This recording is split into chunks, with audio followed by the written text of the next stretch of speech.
When I was younger, about 6 years old, my mum had a few weirdo friends around who was doing the drugs with her. One day, some guy tried coming up at me with a needle, and I kept resisting, pushing him away, and he kept coming towards me, trying to inject me. I kept fighting it and pushing him away, and he just pulled out a switchblade and stabbed me in the chest.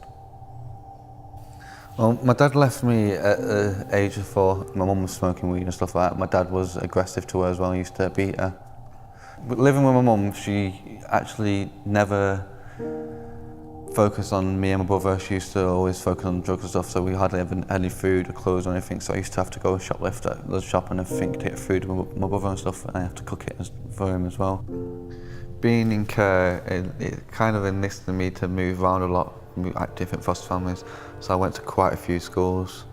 When I moved schools, I never actually learnt much because there was always starting something new or already finished what I've always started learning, so I didn't actually learn that much. I started drawing from the age of 6 because as soon as I got into care, it was basically an outlet for me to get my thoughts out onto paper and use my imagination. Going through high school, I kind of noticed a few lads doing street art, graffiti and stuff like that, and I was like, wow, it's unique and different, I want to try it. So I used to get the 3 spray cans, go around, start spraying. I've been in and out of prison because of it as well, because once you get caught for it, it's criminal damage. I've had 500 accounts of my spray painting in Preston. Yeah, I've lived in quite a few places. I've lived in Bugle, London, Liverpool, Fleetwood, Carlisle, Leyland, Manchester, Milton Keynes, on and off in Chorley sometimes, Skelmersdale, lived in the Lake District, Preston. I've lived in quite a few places. I ended up coming back to Blackpool area and trying to get in contact with my mum. My mum had a new boyfriend and he didn't really want me moving in with him because he didn't know me or anything like that. And my mum ended up choosing him over me, so I ended up on the streets in Blackpool. I wanted to move back to the Preston area because it was something that I've brought up. I had a few friends around here, so I wanted to move back around here. Being on the streets in Preston drove me to basically shoplift, because I needed food, I needed clothes and stuff, because it was getting cold at night. I did it for a couple of months, on and off. One day I just got caught and I was sent down for 3 months. After coming out of prison, I re-established contact with one of my friends, and he was on the streets at the time, but he was staying in a tent and he was on Evening Park, so I ended up staying with him for a bit. Ever so often we'd go for a walk because we had nothing else to do, and I met the street pastors and I got talking to him. They asked about my story and everything like that. I told him I've been in prison, been in care and everything, told him stuff about my life. And ever so often I'd see him down on Fletcher Road and they'd help me out whenever I needed. And it was nice for him to be there as well, because they give you someone to talk to. They wouldn't judge you for who you was and because you was on the streets or anything like that. And I really enjoyed that. When I came out of prison for the 3rd time, I started thinking to myself, I've got nothing to live for pretty much. So I started self-harming. I realised after a time it didn't actually affect me. Like when I cut myself, I didn't feel any pain. It didn't give me that satisfaction on what I wanted. I got that low that I felt like I had nothing to live for, no family to love me, because they've all disowned me and everything. I had no friends because of being on the streets or getting judged. So I just thought I might as well end it. I've got nothing else to live for. I ended up taking an overdose of the tablets I was on.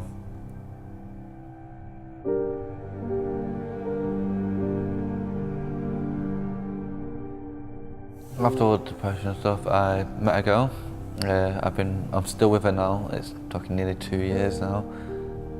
My girlfriend's been a big positive influence on me because she's helped me control my anger, my depression and stuff, and it's helped me just get a positive outlook on life, like make me move forward.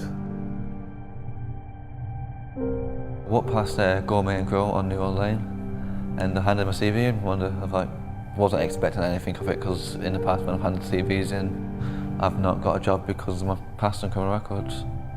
I was honest with my past and everything to explain to him, so he knew I was trustworthy and everything. And I was on a 2-month trial basis, and he was happy with my progression in the job, and he decided to take me on permanently. When Aaron first came to me, we sat down to have a chat and an interview. He told me a lot of his issues and problems that he'd had in the past with the police and his childhood.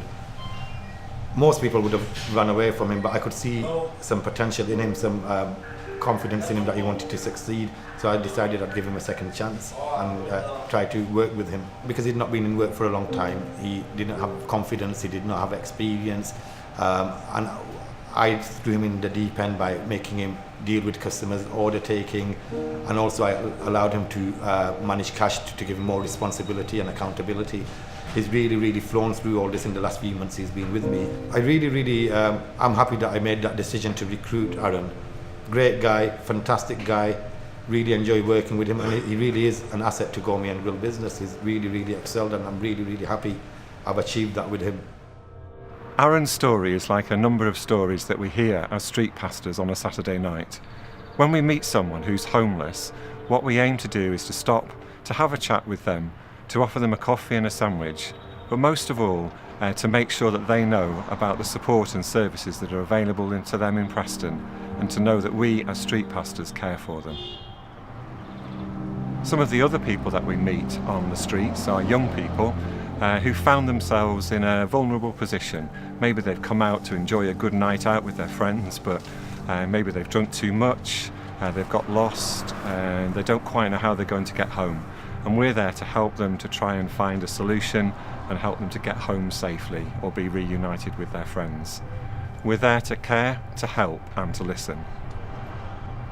I honestly have full respect for the street pastors, as it's volunteers who come out their own time to help people who are vulnerable and give them things that they need and have someone to talk to.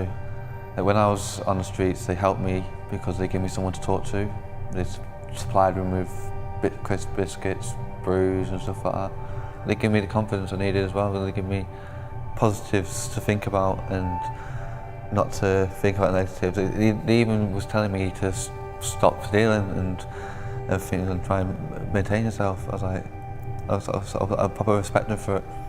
Like if I didn't have the street pastors that come and help me, I don't think I'd be in the position I am now.